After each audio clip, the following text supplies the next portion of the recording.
Já pensou em ganhar até R$ 100 de bônus na tua primeira aposta? É isso que a KTO te oferece se você utilizar o nosso cupom FBUTECO. O link tá aqui embaixo na descrição. A gente tava conversando aqui em off, você tava citando a entrevista do Estadão, e inevitavelmente não tem como deixar de perguntar essa Muito questão, obrigado, vamos embora. É um prazer estar cá. mas eu vou tentar fazer ela de um jeito diferente e simples. Primeiro, você acha que o Neymar se tornou aquilo que você disse naquela fatídica entrevista com o Atlético Goianiense, naquele caso que teve a polêmica com o Dorival na época? E outra, o monstro que você quis dizer ali não era um monstro pejorativo? E por que virou isso? E se essa entrevista te incomoda de um certo ponto? Não, não me incomoda. É bom. E agora, essa do Estadão, né? Nas minhas mídias, teve um cara que disse assim, não é possível. Quando é que você vai parar de falar do Neymar? Quando morrer? Eu disse, não sou eu que falo do Neymar. Pô, me perguntam e eu respondo e falo só a verdade. A questão é que eu sabia de algumas coisas que estavam acontecendo Na e o que época. aconteceu no jogo. Sim. O que aconteceu no jogo foi muito forte, com o treinador, com o Edu Dracena, que era o capitão, e com o árbitro, de não voltar para o seu campo, ficar no campo do Atlético e o árbitro dar a saída. Tanto que eu fui ao árbitro, Voaden, que eu acho um dos melhores árbitros que nós temos. Eu disse para ele, Voaden, pô, dava um cartão, a primeiro, dava o segundo, vermelho, e estávamos educando o jogador. Então, foi muito mais educativo do que qualquer coisa, pô. Muito isso. E eu estava muito engasgado, e eu até esqueço quando falo, porque um deputado no Paraná, eu sou, como eu virei torcedor coxa branca, eu vejo muito o que acontece no Paraná. E um deputado tinha passado por cima de um outro carro, né? Cortado a cabeça de um garoto e matado 2 garotos. E não aconteceu nada, e o cara estava chapadíssimo, né? E aí a gente ficava imaginando o que passa na cabeça dos jovens se eu sou deputado, né? Eu tenho poder, não acontece nada comigo. Se eu tenho dinheiro, não acontece nada comigo. E se eu tenho fama, não acontece nada comigo. Eu posso fazer o que quero, né? Tá acima da lei. Eu não tenho que pensar em convivência e conveniência, né? Conveniência, eu faço o que eu quero, eu ligo o som às 4, 5 horas da manhã, tá tudo bem. Quer um não tem paralelo? problema. Eu bebo e vou dirigir, Quer um paralelo? Robinho tá solto até entendeu? agora. Eu vou fazer, então a gente tem que pensar exatamente de conveniência. Não, convivência, a sociedade. A sociedade, eu não posso fazer aquilo que está no teu direito e eu vou atrapalhar o teu direito. Eu não posso avançar o sinal vermelho, eu não posso me embriagar e dirigir, eu não posso fazer essas coisas. E isso me tocou muito. E daí, quando acabou a entrevista, minha filha, que é psicóloga, ela disse, pai, foi muito forte as palavras que você usou. Eu digo, filha, eu queria sacudir mesmo essa juventude, eles precisam ouvir isso. E olha, eu estou falando isso, foi 2010, hein? Nós estamos falando disso há 14 anos. 14 anos. Olha a nossa juventude como precisa ser sacudida agora, né? Nós temos que ter limite para alguma coisa. E eu via também naquele menino na época, né? 2014, porque meu pai me contava de 1950. O quanto ele chorou no Maracanã, o quanto ele sentou no meio-fio e chorava porque a seleção brasileira tinha perdido. Mal sabia eu, né? Nós vamos perder de 7, né? Aqui no Brasil, ainda bem, né? Então, perdemos de 7. Então, a ideia é exatamente essa, não tem nada absolutamente. Como eu falei para vocês, a cada 7 anos eu faço um giro pelo algum lugar da bola e eu fui à França em 2018 e estava contando para vocês em off que é imparável, pô. O repertório dele é maior do que o do Messi. O repertório dele. Agora, escolhas e desistência. Se eu escolho uma coisa, eu tenho que desistir da outra. Se eu escolho o seu número 1 do mundo, seu artilheiro do mundo, como é o Cristiano Ronaldo, eu desisto de um monte de coisas. Sem dúvida. Desistências, né? Então, o que eu quero hoje, eu quero hoje? Né? Eu quero desfrutar da vida. Legal, vamos lá. Agora, como jogador de futebol, eu quero desfrutar da vida jogando futebol. Talvez eu não consiga fazer os dois bem feitos. Você que nem o Pato, né? Não vou conseguir fazer os dois bem feitos. Agora, pode ser que eu faça um bem feito e depois eu tenho tempo e dinheiro, que não acaba mais, para desfrutar do resto. Agora, se eu fizer os dois aqui, não conseguir jogar bola, depois eu consigo desfrutar, mas eu não consigo jogar bola. Aí eu vou, como tem muitos jogadores em depressão, porque perderam muito tempo, perderam dinheiro, perderam tudo e não fizeram o que eles podiam fazer. Então, foi essa colocação que eu fiz, de absolutamente nada pessoal, até porque eu tive o cuidado de falar educação desportiva, porque as informações que eu tinha, porque a mãe dele... Você fala, precisamos educar desportivamente esse rapaz. O Elano na Fox, numa entrevista lá que nós demos, ele disse assim, a melhor coisa, e o Elano é amigão dele, da família dele. O Elano disse, a melhor coisa que você tem para fazer é ir para o colo da sua mãe. Volte para o colo da sua mãe, que você vai estar muito bem. Então, não tem nada pessoal disso, não tem nada de querer tirar vantagem. Mas você sabe que eu tenho isso e a vida toda. Eu tenho uma percepção que esse episódio só se tornou tão grande daquela confusão que depois gerou, inclusive, a demissão do próprio Dorival naquele momento e tal. Mas eu tenho a impressão que a tua fala saltou esse episódio. Eu não sei se você tem essa percepção, mas que a tua fala chamou a atenção da imprensa, da mídia, se tornou uma coisa que, óbvio, tinha sido grande, uma confusão ali em campo, um total falta de elegância do Neymar e tal. Mas a tua frase, se todo mundo lembra daquele momento, vai lembrar da tua frase. Sim. O jeito que as pessoas chamaram a atenção para aquele episódio foi muito através do que você falou. Porque você não fala só palavras fortes, mas você fala com paixão nas palavras. E com desespero. E clareza. Com também. indignação, clareza. Todo mundo se lembra daquilo. Até hoje não é à toa. E a questão é, você acha que com a carreira que ele...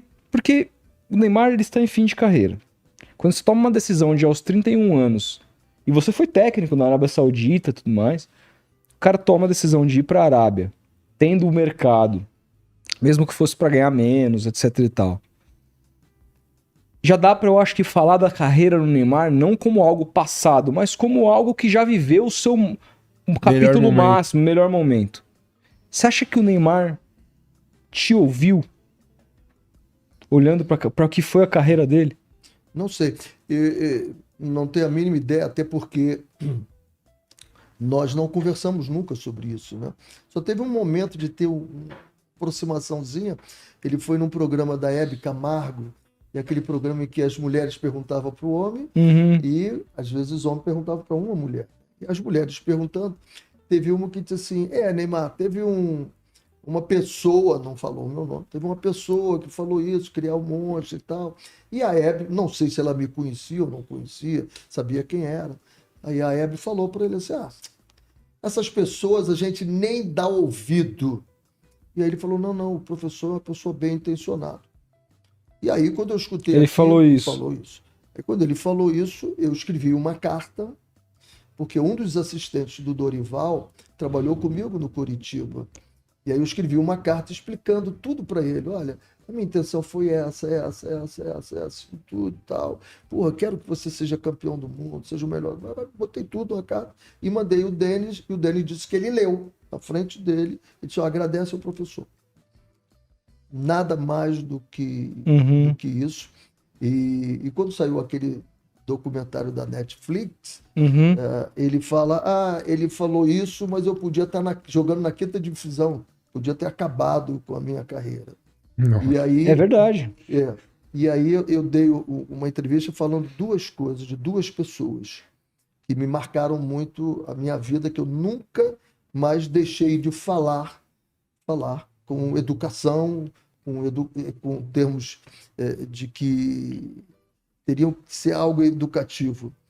Era um amigo meu, chamado Celcinho, do científico, nem sei como é que se chama agora, né? O ensino, antes de você entrar para a faculdade, primeiro ano científico, ele é muito meu amigo.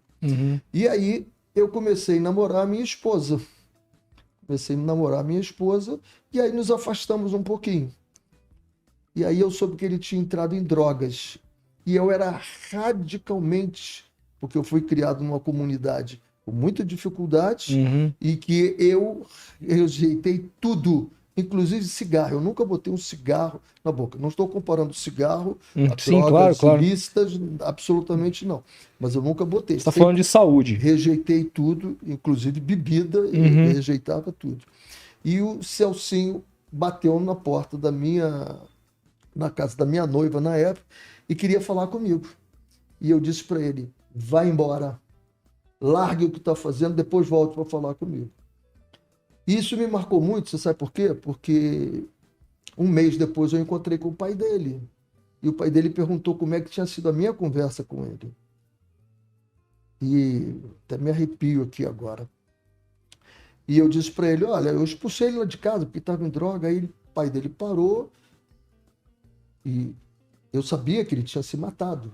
O Celso deu um tiro. O pai era militar, ele pegou o revólver do pai e deu um tiro na cabeça.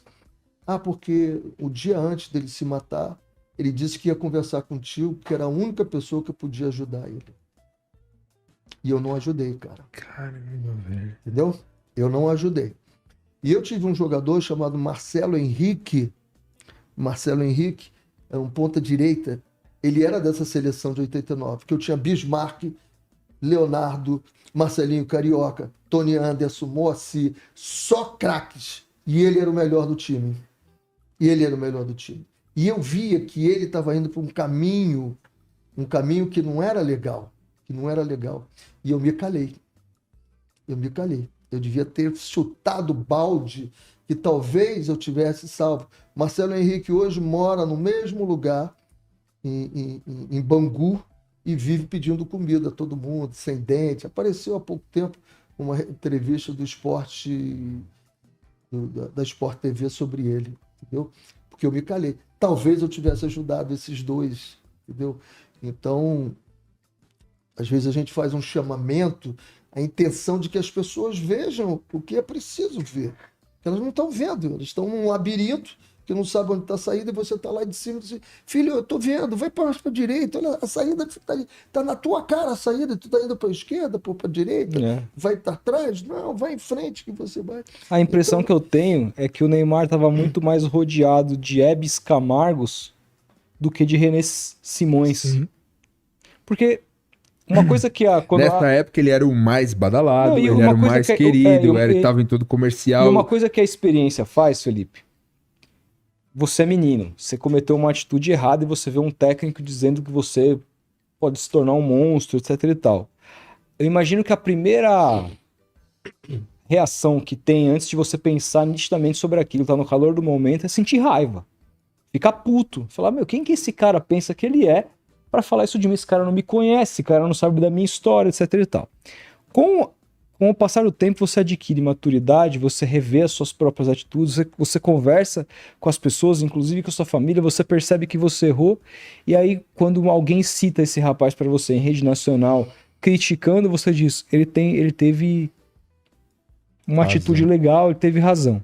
Só que aí, no momento que o Neymar precisaria ter mais ainda experiência de vida, olhar para dentro de si, inclusive para a própria carreira, e ver as decisões corretas e erradas que tomou, e ele olhar o quanto aquilo pode ter sido importante para ele, a atitude é completamente o contrário daquela mesma que ele teve lá atrás no programa da Hebe. É dizer: esse cara poderia ter me colocado na 5ª divisão. Por quê? Porque me parece que ele viveu muito mais com os parças, que são nesse sentido, as Hebes, dizendo assim: você está certo, o mundo inteiro está errado. Não deu ouvidos. Olha o tanto de dinheiro que você fez na sua vida. Olha o império que você montou. Como se o resultado final fosse apenas esse. Então eu acho que é uma pena, porque tudo isso mostra, e a carreira do Neymar não acabou, ele pode dar a volta por cima, ele pode ser campeão do mundo, mas eu sinceramente duvido, eu não acredito mais. Essa questão que eu falei eu só tinha comentado isso, que eu me lembre, só uma vez eu falei sobre esse caso, que é um caso muito pesado para mim, foi com o Neto. O Neto estava fazendo um programa da Canção Nova com um camarada que trabalha com pessoal envolvido em drogas. E aí eu entrei junto com o Neto e aí eu falei sobre esse caso aí, porque é um caso extremamente pesado, né? E penoso para a gente estar relembrando. Isso não faz nada bem, mas a juventude tem que ouvir algumas coisas, né? Porque nós estamos sem limites, cara. O que acontece é que nós estamos sem limites. Pode tudo, vale tudo. Não é assim. Não pode tudo, não vale tudo. Né? Tem que ter limites para que você leve o seu filho, para que você leve o seu pai, né? A juventude precisa ter alguém que dê um freio, né? Um freio de arrumação, né? Porque eu tenho visto aí coisas de pessoas fazendo com seus pais e pais fazendo com os filhos, absolutamente. Esses dias eu vi uma psicóloga falando e ela dizendo que numa terapia com um menino, me parece que tinha 12 anos, um menino, fazendo terapia com 12 anos, e ele dizendo assim, ela perguntou para ele, o que que você quer ser no futuro? Ele disse assim, eu gostaria de ser um celular. Cara, E ela disse assim, um celular? Por que isso? Assim, eu adoraria ficar tão juntinho do meu pai e da minha mãe como o celular fica. porra, velho. Isso tem que dizer alguma coisa pra gente. Isso tem que dizer alguma coisa pra gente.